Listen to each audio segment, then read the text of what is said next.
మాట తప్పట్లేదు, మడమ తిప్పట్లేదు. ఒక్కొక్కటిగా హామీలు అమలు అవుతున్నాయి. అయినా ప్రజల్లోకి వెళ్ళలేకపోతున్నా.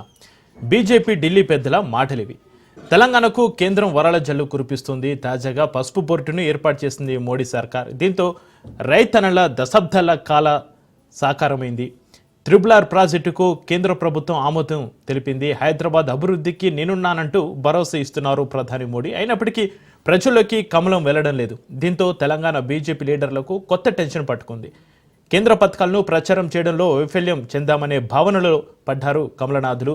రాష్ట్రానికి ఎన్ని ఫండ్స్ ఇచ్చామో చెప్పుకోవడంలో విఫలమవుతున్నారు. కాషాయ నేతల సైలెన్స్తో పసుపు బోర్డు ఘనత తమదేనంటున్నాయి కాంగ్రెస్, బీఆర్ఎస్ పార్టీలు. మొత్తానికి సొమ్ము కేంద్రానిది, సోకు రాష్ట్రాంది అనే చందంగా మారిన పరిస్థితి.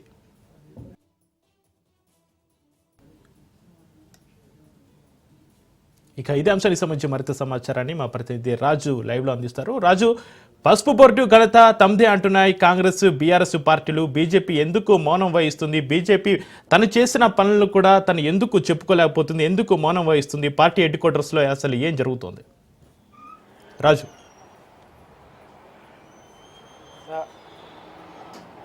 చక్రి, తెలంగాణ బీజేపీలో ఒక విచిత్రమైన పరిస్థితి కొనసాగుతూ ఉంది. ఎందుకంటే కేంద్ర ప్రభుత్వంలో బీజేపీ పార్టీ ప్రభుత్వంలో అధికారంలో ఉన్నా కూడా రాష్ట్ర నేతలు దాన్ని అనుకూలంగా మలుచుకోలేకపోతా ఉన్నారని చెప్పడానికి తాజా ఉదాహరణే పసుపు బోర్డు.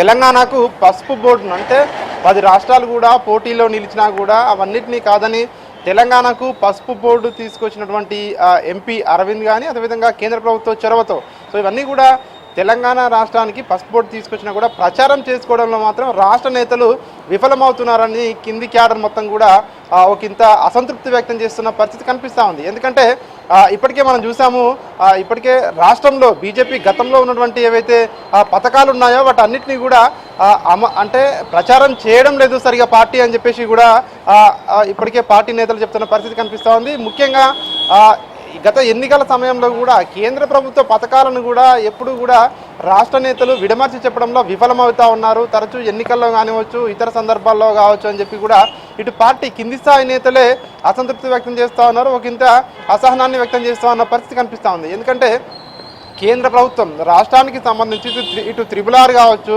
ఇటు ఉత్తర భాగం కావచ్చు, ఇటు దక్షిణ భాగం కావచ్చు, కేంద్ర ప్రభుత్వం నిర్మిస్తుందని చెప్పేసి ఇప్పటికే ప్రకటించడం జరిగింది. దీనికి తోడు ఇతర ప్రాజెక్టులకు సంబంధించి కేంద్ర నిధులు భారీగా వస్తూ ఉన్నాయి. ఇటు హైవేలకు సంబంధించి కావచ్చు, ఇటు రైల్వేస్కి సంబంధించి కావచ్చు, అదేవిధంగా వరంగల్ ఎయిర్పోర్టుకు సంబంధించి కావచ్చు, ముఖ్యమైన ఇట్లాంటి ప్రాజెక్టులకు కేంద్ర ప్రభుత్వం నుంచి భారీగా నిధులు కానివచ్చు, అదేవిధంగా ఇట్లా చాలా వరకు కొన్ని పనులు కూడా మంజూరవుతున్న పరిస్థితి కనిపిస్తూ ఉంది. అయినప్పటికీ రాష్ట్ర నేతలు వీటన్నిటిని కూడా చెప్పుకోవడంలో విఫలమవుతూ ఉన్నారు. తాజాగా పసుపు బోర్డు విషయంలో అదే జరుగుతూ ఉంది. ఇప్పుడు ప్రతిపక్షంలో ఉన్నటువంటి బీఆర్ఎస్ పార్టీ, అదేవిధంగా రాష్ట్రంలో అధికారంలో ఉన్నటువంటి కాంగ్రెస్ పార్టీ, ఈ రెండు కూడా పసుపు బోర్డు తామే తీసుకొచ్చామని చెప్పి క్లెయిమ్ చేసుకునే సిచ్యువేషన్ ఇక్కడ కనిపిస్తూ ఉంది. ఎందుకంటే బీఆర్ఎస్ నేతలు చెప్తా ఉన్నారు, మేము గతంలో దీనిపై పోరాటం చేశాము, కేంద్ర ప్రభుత్వానికి మేము కూడా గతంలో చాలాసార్లు వినతులు సమర్పించాము, అక్కడికి వెళ్ళి కేంద్ర మంత్రులను, ప్రధానమంత్రులను మేము అధికారంలో ఉన్నప్పుడు రాష్ట్రంలో కలిసామని చెప్పి కూడా ఇటు బీఆర్ఎస్ నేతలు చెప్పుకుంటూ వస్తూ ఉన్నారు. ఖచ్చితంగా నిజామాబాద్లో పసుపు బోర్డు రావడానికి బీఆర్ఎస్ఏ కారణం అని చెప్పి ఇటు బీఆర్ఎస్ నేతలు చెప్పుకుంటున్నారు. మరోవైపు రాష్ట్రంలో అధికారంలో ఉన్నటువంటి కాంగ్రెస్ పార్టీ కూడా సో అదే చెప్పుకుంటుంది. ముఖ్యంగా మేము లేఖలు రాసాము, కేంద్ర మంత్రులను కలిసాము, కేంద్ర మంత్రులకు, ప్రధానమంత్రికి లేఖలు రాసాము, సో మా ద్వారానే, మా ఇనిషియేటివ్ ద్వారానే రాష్ట్రంలో పసుపు బోర్డు కళ సాకారమైంది అని చెప్పి ఇటు కాంగ్రెస్ నేతలు చెప్పుకుంటున్నారు. కానీ బీజేపీ నేతలు మాత్రం ఎక్కడా కూడా దీనికి సంబంధించి రాష్ట్ర వ్యాప్తంగా ఎక్కడా కూడా చెప్పే పరిస్థితి ఎక్కడా కూడా కనిపించట్లేదు.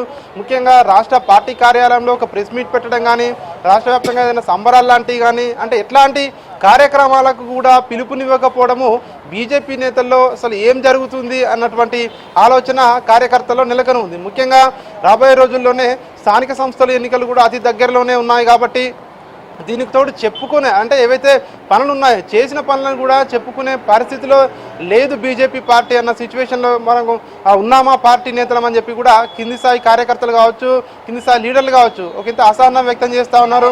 ఎందుకంటే ఇటీవలి పార్లమెంట్ ఎన్నికల్లో తెలంగాణలో అధికార కాంగ్రెస్ పార్టీకి సమానంగా 8 ఎంపీ సీట్లను తెలంగాణ ప్రజలు కట్టబెట్టారు.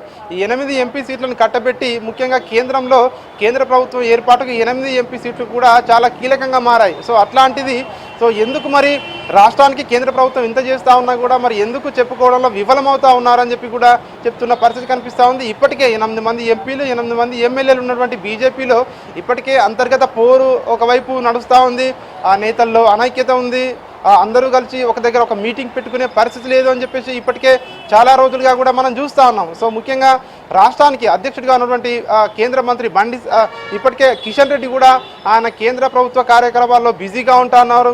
ముఖ్యంగా పార్టీకి సంబంధించి కార్యక్రమాల్లో పాల్గొనడానికి ఆయనకు సమయం ఉండట్లేదని చెప్పేసి కూడా ఇటు కేంద్ర ప్రభుత్వ పెద్దలే చెప్తున్న పరిస్థితి కనిపిస్తూ ఉంది. ముఖ్యంగా రాష్ట్రానికి త్వరలోనే కొత్త అధ్యక్షుడు రాబోతా ఉన్నారని కూడా గత కొద్ది రోజులు కూడా ఇప్పటికే బీజేపీ పార్టీ చెప్తా ఉంది. సంక్రాంతి తర్వాత అది కూడా నియామకం పూర్తవుతుందని చెప్పి కూడా ఇప్పటికే ప్రకటించడం జరిగింది. సో ఇంకా కూడా కొత్త అధ్యక్షునికి సంబంధించి ఎక్కడా కూడా ప్రకటన లేదు. సో కొత్త అధ్యక్షుడు ఎప్పుడు వస్తారు, ఎవరిని నియమిస్తారనే దానిపై క్లారిటీ లేదు.